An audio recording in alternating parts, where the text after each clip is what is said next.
and Mr. Attorney over here, Michael Watts, who I'm getting ready to introduce. This will not be the first time or the last time that you see any of us. If we need to come back over and over and over again, we will. That is our commitment to you. So with that, and Jerry, I saw you stand up. Yeah. Here he comes. I'm just letting you know. Just stay here. All right, I'll stay here. I'll get in trouble if I move. Mike and I, like I said, I've been in this for 25 years. Mike's been in it for the last 15. We've dealt with a lot of attorneys over the years. As a matter of fact, we got rid of our last attorney. And while we were doing our search for a new representation, we came across Mr. Watts, Michael Watts. You know what impressed me about this man? When we contacted them, they flew here to meet with us, all the way from Texas. And while we were having that meeting at the Bladen County Airport, outside Elizabethtown, Michael Watts asked me, Jerry, could you give me a tour of the base? He said, if I'm going to handle a case, I want to walk the ground. I want to see what I'm fighting. And I told him, I said, yeah, sure. I can take you on the base. He goes, really? I said, yeah, I'm a retired Marine. I said, I got an ID card. I can take anybody on the base that wants to go on. So he looked at his chief of staff, who's Alicia, sitting down there at that table at the end, and he said, clear my calendar for this date, and this date, 3 days. He said, I'm flying to Jacksonville, and I'm going on the base with Jerry. You know, no other attorney that Mike and I dealt with all these years ever even thought of asking me to take them on the base. Now, how many attorneys you know of that are fighting an issue that don't want to go to the scene of the crime? Because none of the other ones did. None of them asked that. So, this guy's special in my eyes. And he's not going to give you any BS either. We're going to look you in the eye. And if you notice, we don't have any of those ads on television with old ladies with wheelbarrows full of money and, guys dressed up in army fatigues. I mean, they're terrible. But can I move now? There's something I've learned as long as I've known Jerry as a master sergeant. I hear this, and I'm like, oh my gosh, Jerry, what? Don't move. I'm like, I will not. So I've done very well in controlling my language this evening. So, I usually drop a few F-bombs. I'm working on that. I would love to introduce Michael Watts with a big F-bomb, but I will tell you, as far as lawyers go, he is very special. He is very smart. He's in it for you. He means it. He stays involved, and he truly is one badass. So, welcome, Michael Watts.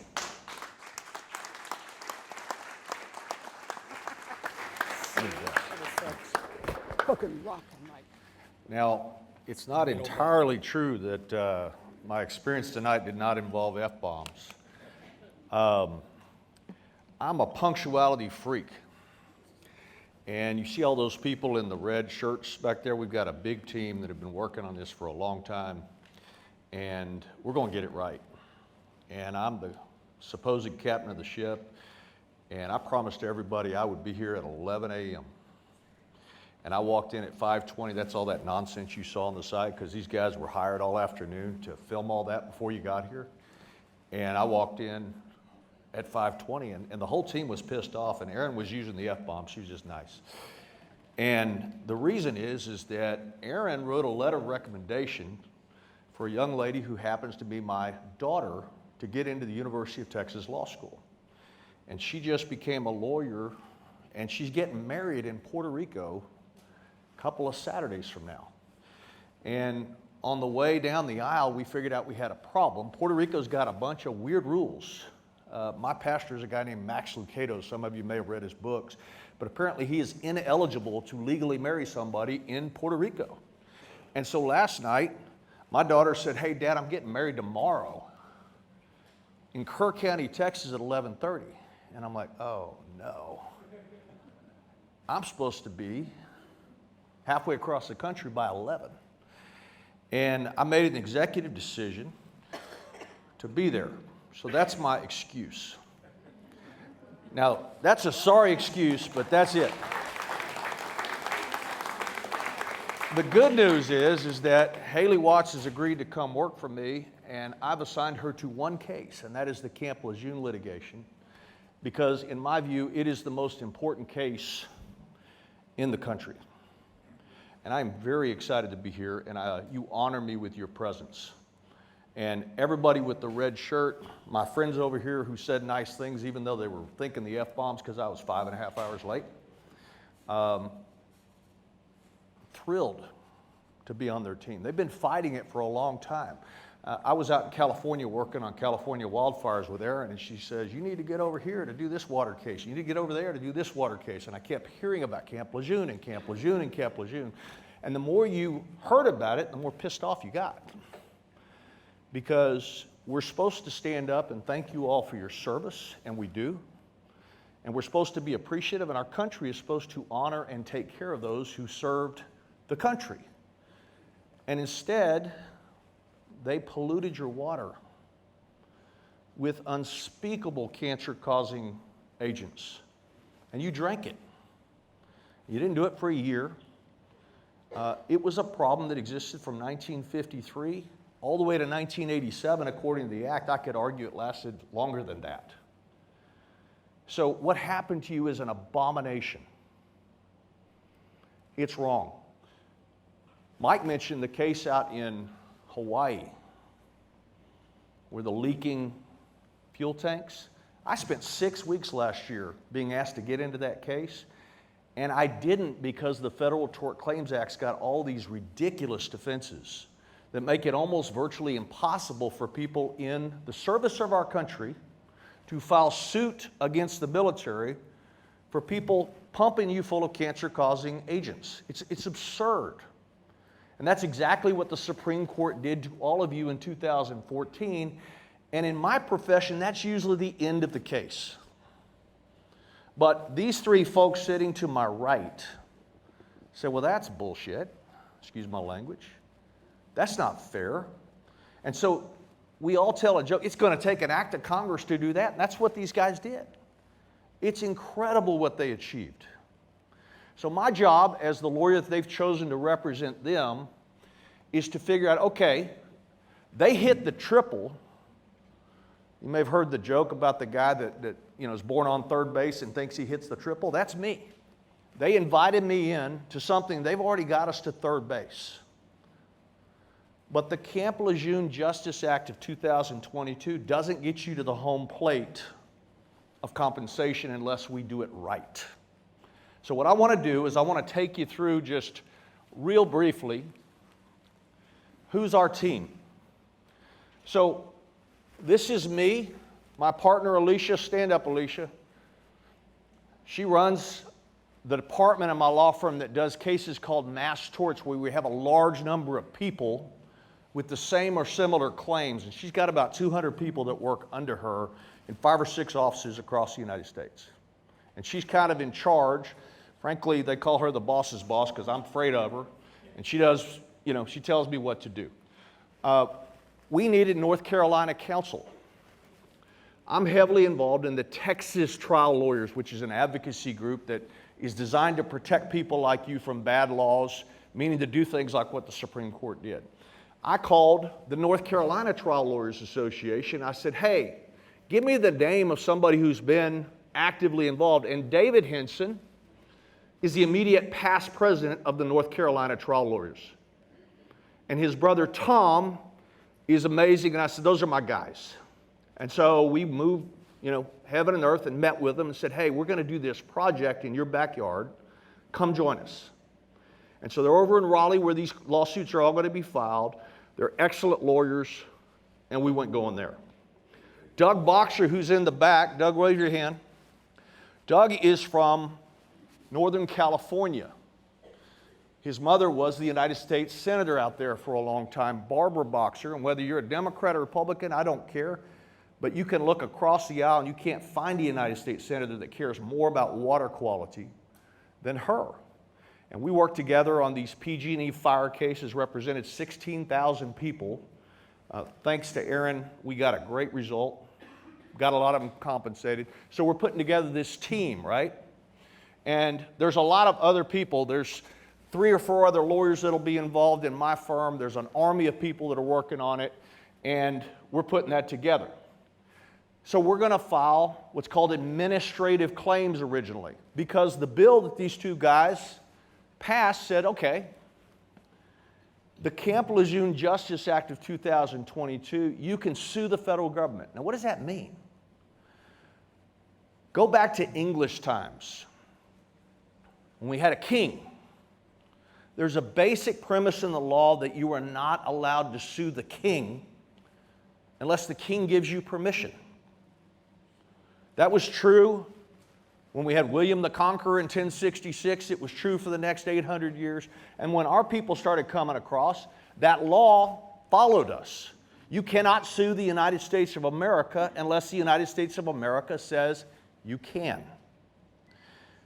There's a bill that passed 7 or 8 decades ago called the Federal Tort Claims Act, which is the permission slip from the United States government to file suit against them. Unfortunately, the courts have done all sorts of bastardization of that act. Excuse my language, but that's what they did to it. In the military context, there's a doctrine that the courts have created that says if you are an active military service person, you can't sue the military. It's called the Ferris Doctrine. And so if you have somebody who's in the service of our country, and even if the military, runs you over with the truck and kills you, you can't sue them under the Ferris Doctrine. There's all sorts of other doctrines, something called the Discretionary Function Immunity Doctrine. And that says, you know what, we can't have somebody like Jerry Insminger who merely trains our Marines telling the generals what to do. That's their discretionary function, and so we can't, as courts, look at that. And so if you sue the federal government for something that big-time guys in the military do, they say, oh, that's their discretionary function. Jerry, you can't sue. And I'm not just making this up. Jerry is one of my clients. Mike is one of my clients. This thing's been up and down from the district courts here to a multi-district litigation in Georgia, to the 11th Circuit United States Court of Appeals, all the way to the United States Supreme Court. You're out on that. North Carolina has what's called a statute of repose. Can't file suit with respect to a product that's more than 10 years old, and somehow that got tortured into when you put pollutants in drinking water, that's subject to the statute of repose. You're out. So that's what went all the way to the Supreme Court in 2014, and thank God these 2 guys didn't quit, and thank God Aaron didn't quit. When you watch the video, Semper Fi, and I encourage you, it's amazing. It's the legislative lobbying effort that 2 guys with no money, with nothing but guts and heart, did over and over and over again on their days off, to go up to Washington and literally guilt United States representatives and senators into doing the right thing. It took them 8 years. And that's why you have the Camp Lejeune Justice Act of 2022. So what does the law say? This is what I want to take you through. What are the legal claims? Well, of course, the past litigation, you had a class action that was, in effect, killed, and it was dismissed under North Carolina's statute of repose. The Camp Lejeune Justice Act just remedied that, and I'll explain to you here in a second. So this new legislation, in response to this failure of justice, will now allow all your lawsuits to proceed for a certain amount of time around North Carolina's statute of repose, around the discretionary function defense, around the Ferris immunity defense. Okay? So it leveled the playing field. You're not home. All these ads you see, hey, sign up with me and I'll bring you a bucket of cash, that's nonsense. We got work to do. And we got to do it right. So let's talk about how that happens. The bill was passed out of the United States, it passed the House a long time ago, and in case you haven't noticed, I noticed that there's a certain Senate race going on here in North Carolina where about $80 million are being spent. You've probably seen an ad or two. About half as often as you see Camp Lejeune ads.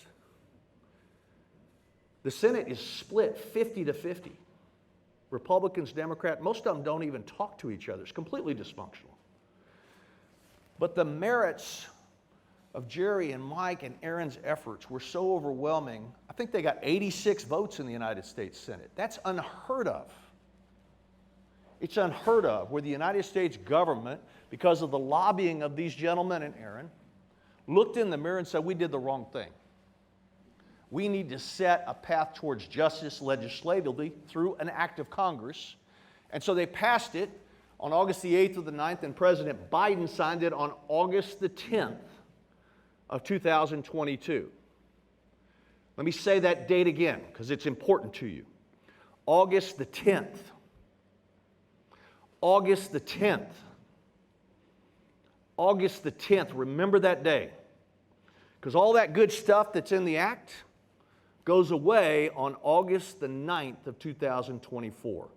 You're right back into the soup of the Ferris Doctrine. You're right back in the soup of the discretionary function immunity. You're right back in the soup of North Carolina's statute of repose.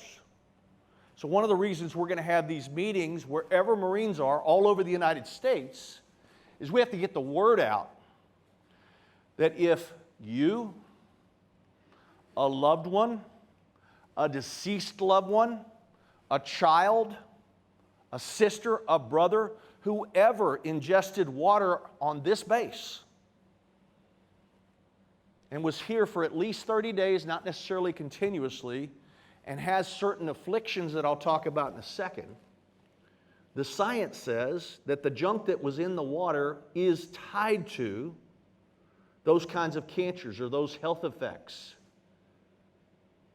And we have an organization in the United States called the ATSDR.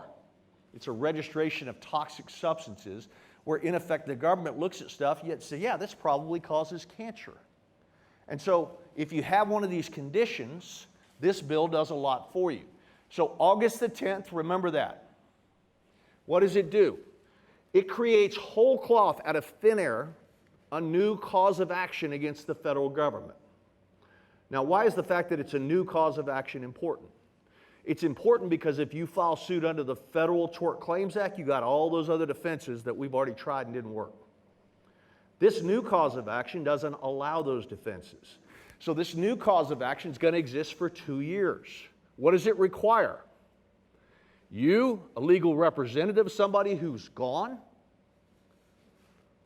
who resided, worked, or was otherwise exposed. Now, what does that mean? That means if you were stationed here for 30 days, you're eligible. If you brought a wife with you, she's eligible. If you brought kids with you, they're eligible. If you were stationed here 15 days, went off to somewhere in Japan and came back for another 16, you're eligible. If you were a civilian contractor, somebody who picked up the trash or delivered the groceries or mowed the yards, but you drank the water for more than 30 days, you are eligible. Okay? Resided, worked, or was otherwise exposed. Open paren, including in utero exposure. What does that mean? It means if you are Mike Partain and you are a Camp Lejeune baby and mama was drinking the water, and you are being developed in such a way that you eventually get one of these conditions, and there's a dirty little secret about cancer-causing materials.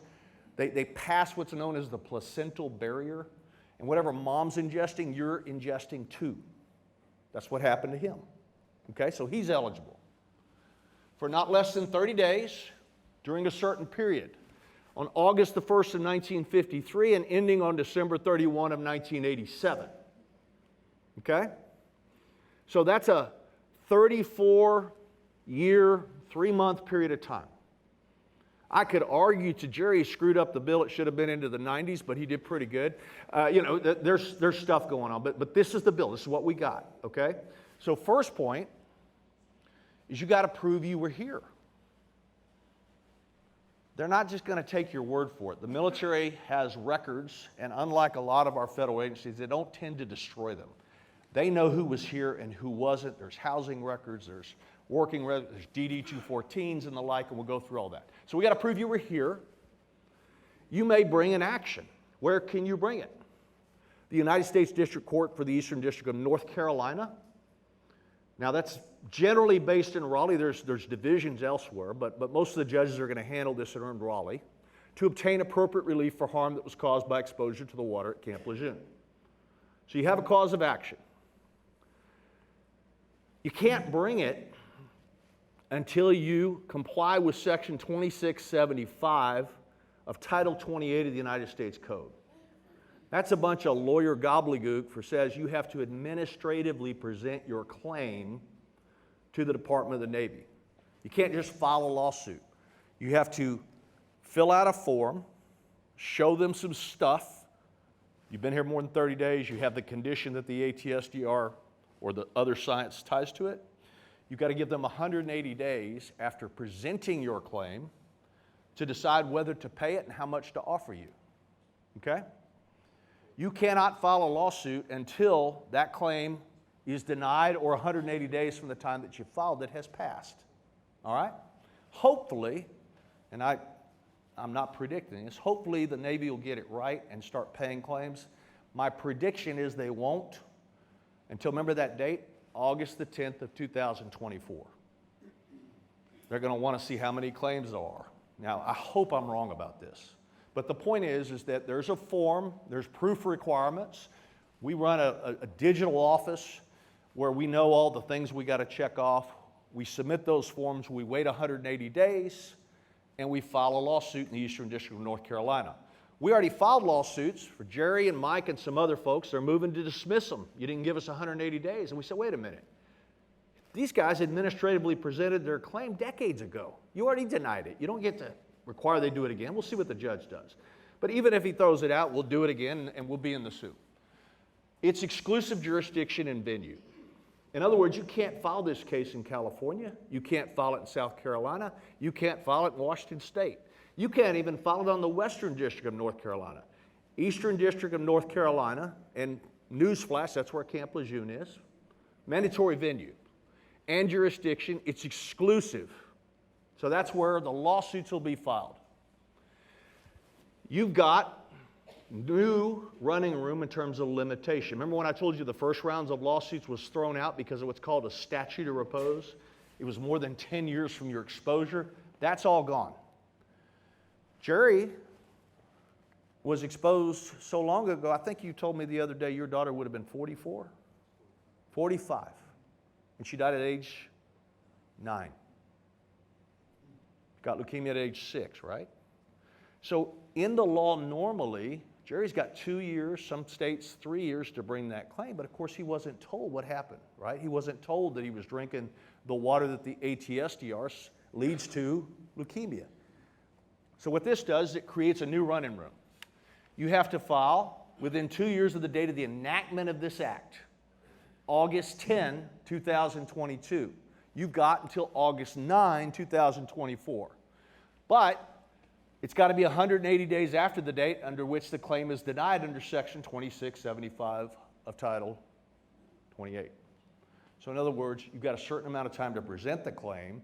If you present it and they take longer than the 2 years, you're still in the game, okay? This is the most important thing. They already went to the United States Supreme Court and they said you're out based on this statute of repose that North Carolina has, so they took it out legislatively. Any applicable statute of repose or statute of limitation shall not apply. So you've got 2 years of new running room, okay? Now, Section F is super important. Even if you could file it on time under the Federal Tort Claims, you're out because of discretionary function immunity and the Ferris Doctrine. So Section F says you can't even claim these immunities that would otherwise be available under the Federal Tort Claims Act. Brilliant. So now we're kind of in an even playing field. They can't get out on all these judge-made defenses designed to protect the military. I mean, God forbid that the military causes cancer in service members and good Marines and the Marines can't get justice. But that's what this bill does.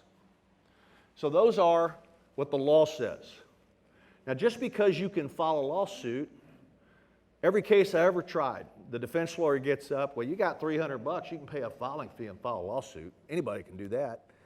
A lot of us aren't particularly fond of lawyers. I stopped trying to defend the entire profession a long time ago. When I file a lawsuit, I got to be ready to prove it. So what are the elements of proof? You have to prove liability, and let's talk about that. So the first thing is that you were exposed for the time period required by the law, which is 30 days during this time period, August 1, 1953, December 31, 1987. Or that your mom lived or worked here while you were in utero during that same time frame. Okay, so that's number one, you were here. Number two, you've got to meet a certain burden of proof to show causation between the stuff that these two guys discovered was in the water. We've got all those documents. We know what was here. The wells were tested. I can't tell you the Herculean work that these two guys did to dig up the documents. One of the reasons that Aaron introduced me without an F-bomb is Mike was wanting to throw one out because he's got a long list of documents in this PowerPoint. It's unbelievable what they found. It'll turn your stomach, what they knew and when they knew it, and they let you guys keep drinking the water. Not for 6 months, for years. So we have to show you've got the burden of proof. You shall produce evidence showing that the relationship between exposure to the water at Camp Lejeune and the harm, whatever cancer or condition you have, is sufficient to show that a causal relationship exists. This is very specific language. Evidence showing the relationship between exposure to the harm is sufficient to conclude a causal relationship exists. In the law, and I don't want to turn this into a law review thing, there's what's called more likely than not. That's the traditional burden of proof. The burden here has been lowered to what's called an equipoise standard. It's just as likely one versus the other. That's a big deal, okay?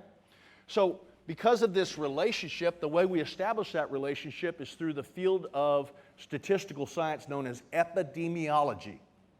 And we'll talk about what that is in a second. But the concept is you take 100 guys from Camp Lejeune, you compare them to 100 guys at Camp Pendleton, and you wait 30 years and you see who's got more cancers. And if the guys here who were exposed and the ladies here who were exposed have 6 times the amount of cancer that at Camp Pendleton, something's going on. And there's statistical tests that show that can't be by chance. Or, and this is important, sufficient to conclude that a causal relationship is at least as likely or as not. That's equipoise.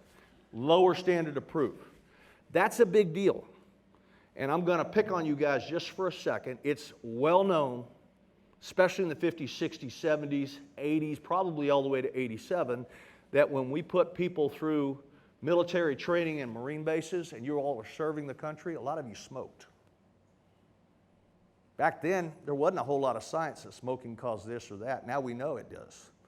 So it's more likely than not is traditionally, I've got to negate other causes. Here it's at least as likely. So that's a big deal, okay? All right. So we're going to bring expert witnesses. Now, before I ever met Jerry and Mike, I was looking at this case, and I use a guy from the University of Alabama, Birmingham, who is the chair of the Department of Epidemiology. Jerry and Mike already, on your behalf, had rounded up 2 or 3 other people who are geniuses, and so now you have 3 of them, and we're comparing notes left and right about this condition or that condition. So what we're doing is everything that's a condition in the ATSDR is in. When somebody brings something that's not, we do a complete new epidemiological search on all the science to see whether something else is causally related according to the epidemiology. The good news about Dr. Gerald McGuinn is he's done a lot of this work for the United States military. So that's a good thing to bring into a court of law when you're trying a case against the United States military. He's worked for the DOD, he's worked for the Defense Medical Research and Development Program, he's worked for the Department of Veterans Affairs. The dirty little secret is the Department of Defense is probably the worst polluter this country has. All right? And so there's a lot of studying that's been done, a lot of epidemiology. And we found a guy that does a lot of that, and there's others that we're going to get going. But the bottom line is look, you take a number of non-smokers versus a number of smokers, and you look how many lung cancers you got. Those of you that still smoke, you see the warning on the pack now? That didn't used to be there. But when you have 2 people that end up with lung cancer with non-smokers in 647, you can start making conclusions about what's more likely than not, or at least as likely, okay? So that's what epidemiology is. In addition to that, we've got folks that frankly Aaron introduced me to. This is Bob Bocock. He is the world's most renowned water quality guy. He's from Southern California, like Aaron. He's a hydrologist, which allows, it's basically the science of if you've got this junk here, where else will it go along the base? I appreciate your comments about wanting to come see the base. I don't know how you bring a lawsuit involving Camp Lejeune without going on Camp Lejeune. It's enormous.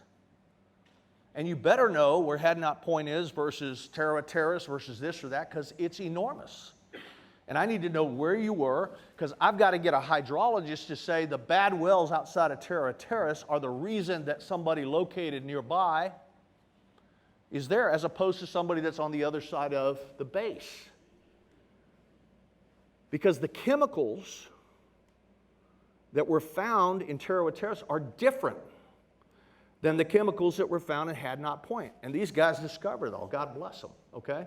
So we need to know exactly where the water was, how it could have gotten into the water system, depending upon what side of the base you're on, in effect, okay? So we'll have all that, and we'll have a bunch of other experts. Every different kind of cancer you got, we got somebody that knows all about it, that's looked at all the research, and we'll prove that, okay? So that's the way we're going to prove liability. My prediction to you is, if you have one of the cancers that's on the ATSDR registry, we're in pretty good shape. If you have a condition that's not, it's going to be like the state of Missouri. The government's going to say, show me. And we're going to have to prove it, okay? So that's why we're doing all this epidemiological work. And then it's a question of how much. We have to prove your damages. So we have to have first the proof of a qualifying condition, and then we've got to get proof of the damages that you suffered. There's all sorts of different kinds of damages that are recoverable. There's physical pain and suffering, mental anguish, medical expenses, past and future lost wages, earning capacity or loss of it, physical impairment, future disfigurement, loss of enjoyment of life. These are all elements of damages that the state of North Carolina, which we think will apply here, are going to apply. It could be your home state if you're not from here, but we'll have that argument later, okay? So we'll have to prove up all of your damages, and we come in, and it's not like any other trial in the United States. We ask for X, the government will say, no, no, no, no. That's unreasonable. Give them a third of X. We ask for Y, give them a fourth of X. We ask for Z, give them a fifth of Z. So we'll have that debate. So if you lost somebody to cancer, I need to prove up the relationship between you and that parent. So I need photographs. I need proof that you all saw each other, proof that you were together, proof of a loving relationship that was lost, funeral proof, and the like, okay? All right. So if you want to get involved, how can you participate? Now, I'm going to push back just a second about what was said about all these advertisements. Jerry's right. I don't think we've got one up yet, okay? But what is important is that we as the bar let everybody know that you've got 2 years. And if you haven't figured out that by turning on your TV this summer, you're not watching, okay? But the point is that our job is to let everybody know, to inform you how much time you have. And so we do it a little differently, okay? We don't flick on 30-second ads and then hope you'll call. We want to come where the Marines are. And so my buddy Christian Archer in the red shirt in the back has acquired a bunch of data, and we know exactly where the population centers are of where Marines are located. And so we're going to do this town hall road show, if you will, over and over and over again until we've been in rooms like this, and you can look me in the whites of the eyes, I can answer your questions, you get the information that you need to make a good judgment that you can't get by responding to a 30-second TV ad. Okay, so that's why we're here. And it's a little more difficult, it takes a lot of time, you almost miss your daughter's wedding. You know, you got to do this, okay? Because the most important part is what we're about to do, and that's the question and answers. But how do you participate? We have a pretty stock, what's called contract of employment and consent to fee sharing. What I do cases all over the United States. And anytime I go into a state that's not mine, I hire an ethics expert in that state. What are the rules in North Carolina? What are the rules in Alabama? What are the rules here? And I follow those rules. So this is a contract that is designed for litigation that will be in the Eastern District of North Carolina. Beware of lawyers with 16-page contracts with a bunch of Latin. Okay? I can't stand when lawyers talk down to their clients. To be quite honest with you, my goal was to be in the World Series for the Houston Astros, but I didn't have a very good curveball, so here I am. So I try to make my contracts simple, all right? This is longer than what I'm used to. I'm used to a one-pager, but the New York ethics guy said, no, you got to put all this in. So what does it say? If you've got one of those notebooks in front of you, open it up right now. Can somebody bring me one? Under my computer. There you go. All right. So you've got, with the exception of the lady on the right, perhaps the least photogenic legal team ever assembled. We open that up, and they're still using pictures of Jerry and Mike and me, which is just go past those, and you can get the backgrounds of us on the left side. There's frequently asked questions that we try to get you that we know you're going to ask, so we've got some of them typed out, okay? There is a website that we will develop called CampLejeuneLegal.com. So if you have a pen, write that down. You know how to spell Camp Lejeune, add the word legal, and put .com, okay? During the course of the next 2 years, while we're running across the country making sure everybody's got their time, we will continue to populate that site with new information. If you choose to hire us as your lawyers, we will bury you in information. We will send you emails. I used to send letters, but why pay for a 52-cent stamp when everybody's got emails and texts? So we're going to ask for ability to contact you so that we can tell you about things as they happen, okay? So, paragraph 1 says, the firm's authority. What does that mean without reading all that in? This is a contract between a client and a lawyer. You are authorizing me, as your lawyer, to pursue a claim on your behalf. So there's two parts of that, right? I've got to do the administrative claim first, and it's not just something you sign a piece of paper and ask for a gazillion dollars and they write you a check. That's not the way it works, okay? We sign a piece of paper, we fill in an amount, and they tell us no, and then they tell you to go file a lawsuit. That's what's going to happen, at least for a while, okay? You're authorizing me to file a lawsuit if I need to, which, by the way, who decides whether we're going to file a lawsuit or not? You do. If they come in and they offer you $30, and I use ridiculously low numbers so you don't get your hopes up, or $30 million, I don't care, and you say, no, that's not enough, you are the boss. I am the hired help. You make the decision whether to settle your claim at the administrative phase or to go to trial, okay?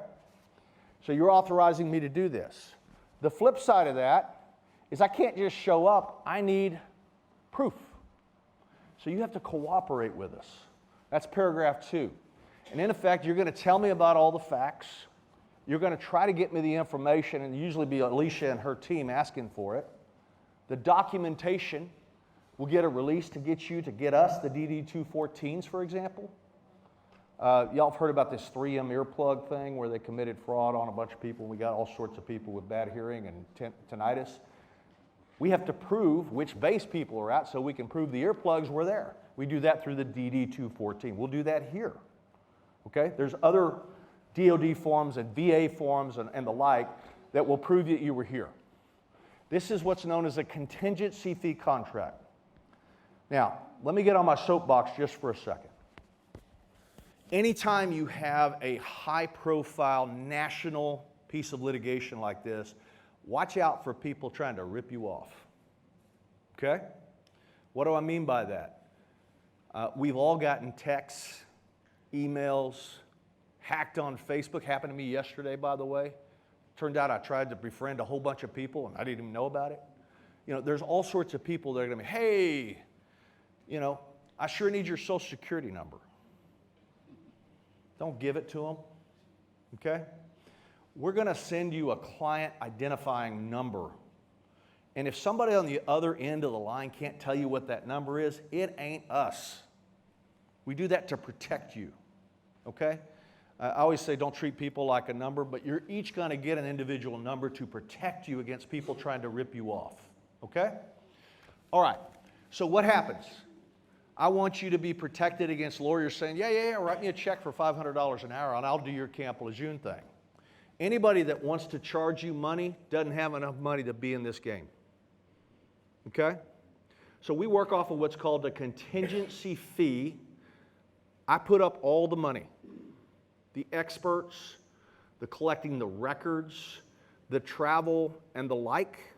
Okay? Actually, it's my banks. Okay? I mean, I borrow tremendous amounts of money to do these huge cases, and then I pay them back when they're over. Okay? But everybody's got an individual account about what your expenses are, and we're real good about keeping those expenses down. Okay? You don't get charged for these meetings. This is marketing in effect. So it's the litigation like the experts, the particular expert to show your cancer is tied to this or that and the like.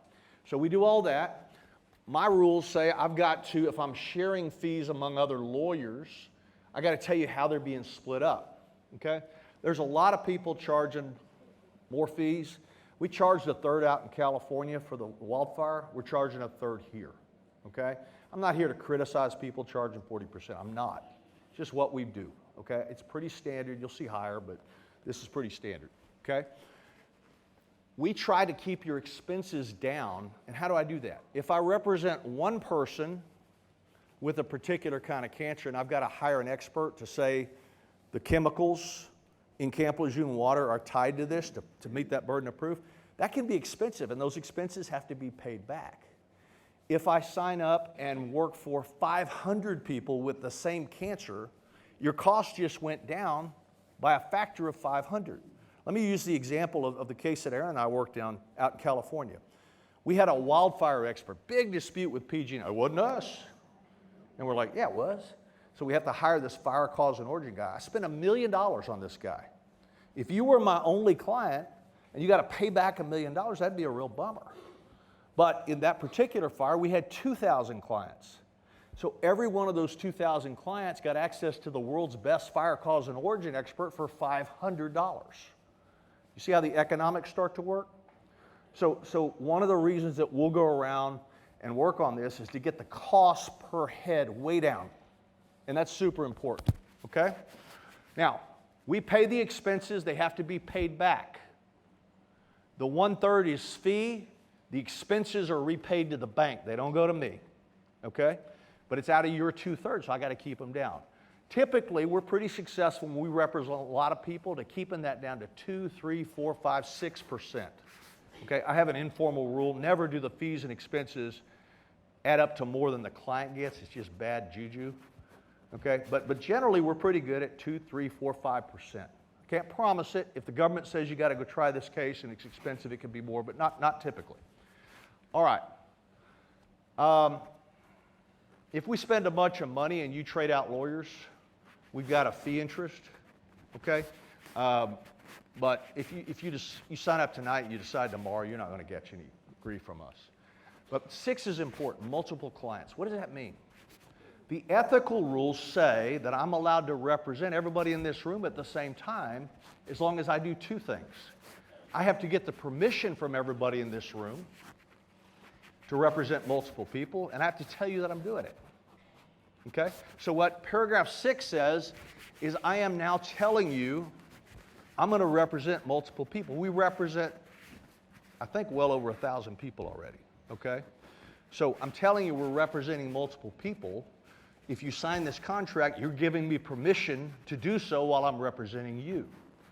And the only reason for that is those economies of scale, my example with the fire expert. Okay? All right, there's a bunch of stuff in 7, 8, 9, and 10. I'll leave that for you. But 14 is important. Nobody's allowed to come knock on your door. And, I want to, you've heard of these ambulance chasings and barricades. We're not allowed to do that, but some people do it. I don't want to represent anybody that says I knocked on their door. Frankly, I was 5.5 hours late. I don't even know where your door is yet. Okay? The idea is you put out marketing. You tell people about a public meeting. You made the volitional choice to come here. Okay? And that's the way the law's supposed to work. And you make the volitional choice whether to sign that piece of paper or not. Okay?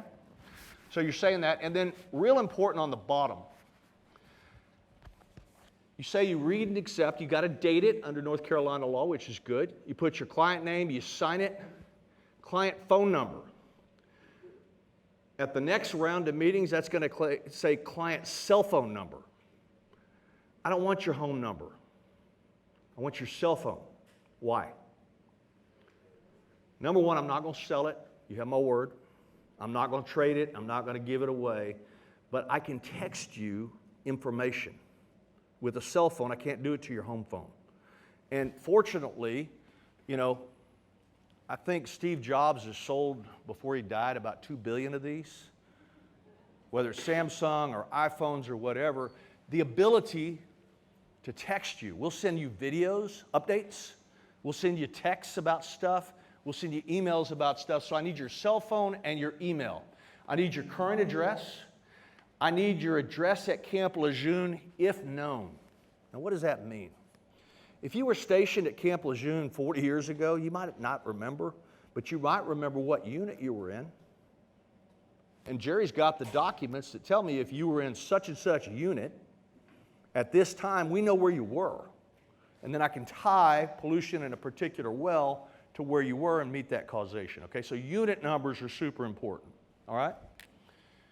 All right, and then you send all that. You tell me what dates you lived and worked. I'll ask for the DD-214 to get verification of it. We'll prove it. And then we'll start collecting your damages information if you have a qualifying injury, okay? We'll countersign it. We've got multiple law firms involved, and they'll all sign it, and that'll be a contract. We'll send it back to you, and then we'll get to work. We've got a bunch of people already working on this, okay? So that's how you participate.